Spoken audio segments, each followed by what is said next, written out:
Good morning, everybody. It's about 5 a.m. right now. Just finished jogging. It's my morning exercise. So what I do is I jog in here. I just do laps, circles, just the same way that I'm walking right now. I just jog for about like half an hour, and that's why my shirt's all sweaty. But it's a good feeling. Waking up, breaking a sweat. Then the rest of the day, I just help out with the business and take care of the kids and everything that we usually do for our daily routine. So today, I can tell you that I am in a much better mood than yesterday. So yesterday, I was kind of negative about the prospects of the peace agreement because the Thai Prime Minister, like I said, for some reason, they say one thing and do another. Like since the whole conflict started, they'll say one thing and then they'll do another. They'll agree to one thing and then they'll do something else. So that's why my mood was so bleak. But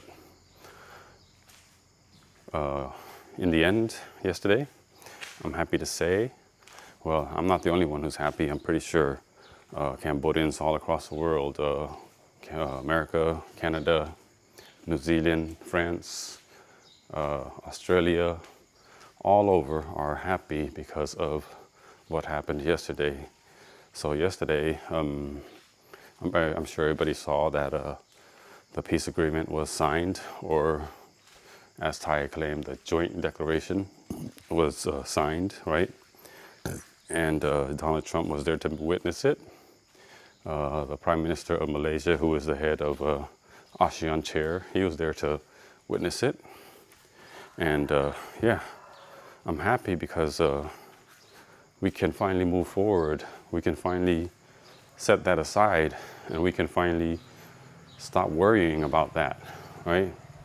Because, nobody wants to fight. Nobody wants to die. Nobody wants to be separated from their families, And it's exhausting to follow the news and wait to see, are they shooting again? Or do we need to run, And everything about our daily lives has been affected by this. So that's why I'm so relieved, So some of the things that happened for the peace agreement is that both sides have agreed to demilitarize the border. So last night, around like 7 or 8, they started removing heavy weapons like tanks and cannons and all types of stuff away from the border. And the ASEAN observer team was there to witness it. And you can see video all over the internet of tanks being removed. It's a good sign. It's a good sign. Thailand also agreed to release the 18 soldiers. It hasn't happened yet, but they signed the agreement and they have said it on live TV or live video that they were going to release the 18 soldiers, which is a big relief, right? Also, let's see, I can just say that we're all relieved. Everyone is relieved, everyone is happy, right? That we're able to move on now. Finally, we get to say that, it's real, okay? But one thing that I don't know if anybody else noticed or caught it, but the Prime Minister of Thailand, right, when both sides were signing, well, all parties were signing the agreement, the seating was Donald Trump was the furthest to the right, followed by Cambodian's Prime Minister, Hun Manet, and then the Thai Prime Minister, Anutin. Then to the far left was the Malaysian Prime Minister, also the ASEAN chair. So Donald Trump furthest to the right, Hun Manet second, Prime Minister Anutin third, and then fourth was Malaysia's Prime Minister, right? So while they were signing, Anutin looked over at Prime Minister Hun Manet and he asked them, he goes, can we switch chairs? You know, because he was trying to sit next to Donald Trump. And so Hunminat, being a Cambodian, respectful, genuine, he looks over and says, sure, we can switch chairs, you know. So they switched chairs, and right before Anutin signed off on the document, he peeked over at the country sign, the plaque, and he's like, oh, this is Cambodia. And then he switched it from where he was sitting and put Thailand, right?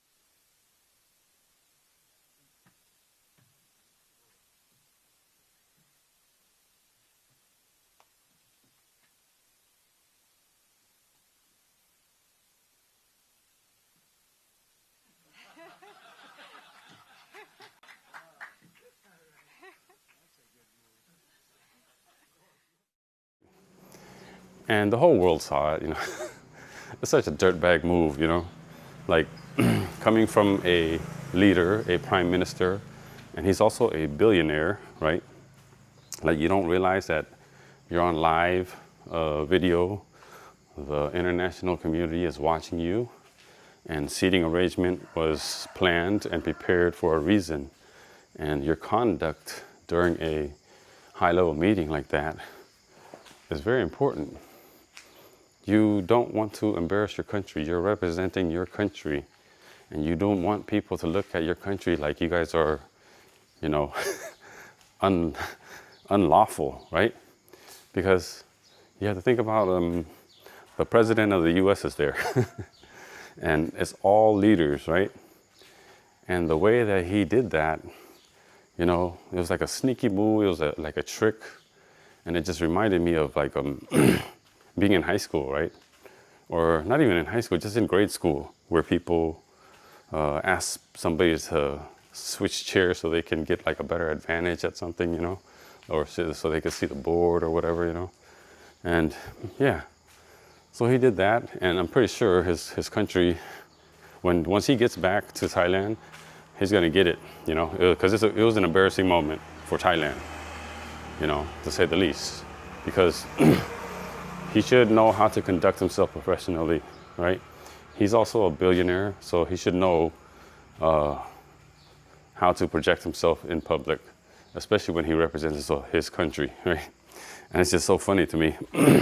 And once the peace agreement or the joint declaration was signed, they took a picture, right? It was a group picture. So when they stood up to take a group picture, his plaque says Thailand, right? But behind him was the Cambodian flag, okay? And that's the thing.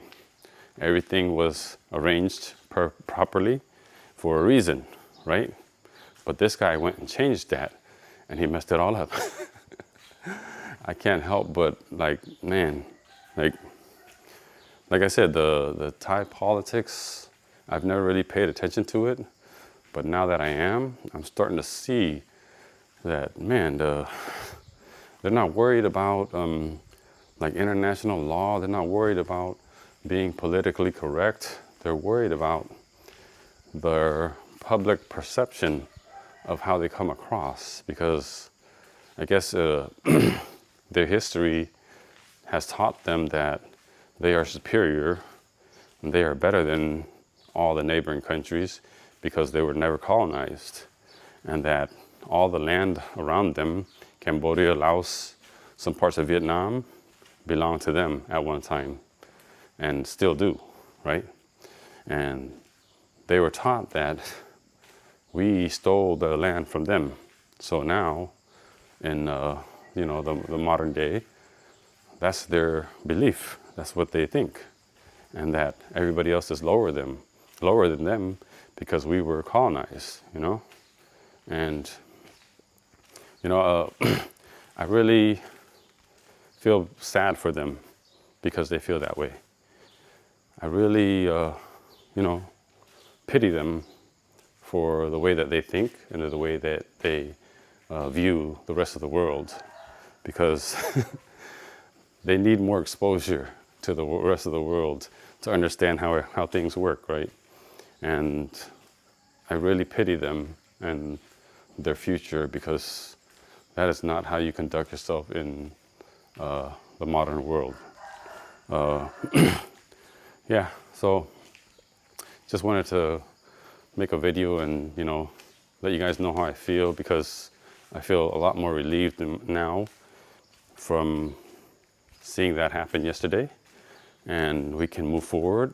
But to my fellow Cambodians, we cannot be complacent, because this issue has happened before, and we often do become complacent, and once we do, this issue comes back up again.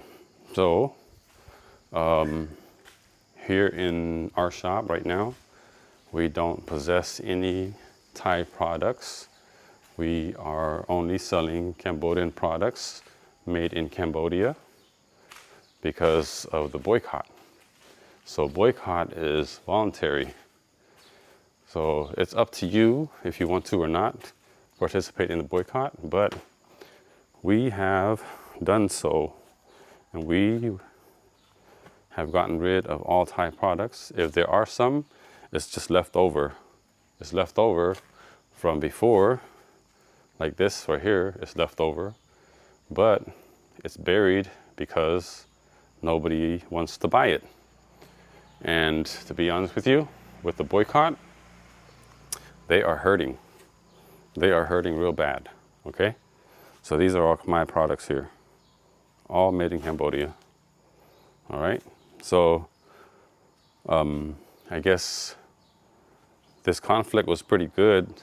It's a good thing for us, because now we understand our own potential. Now we know that we can do a lot of things without having to rely on other people, all right? So these are chips here. So these are all Khmer made, okay?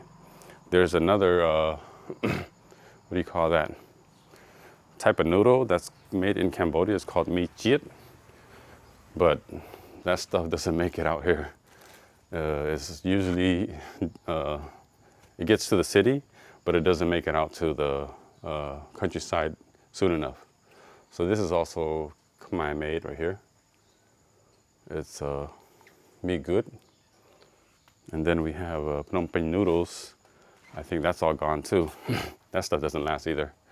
So yeah, boycott needs to continue. Hit them where it hurts, because we will not forget. They should be releasing the 18 soldiers pretty soon, which is also a good thing. And I am happy, and I will try to make more positive videos later on. All right, guys, see you next time.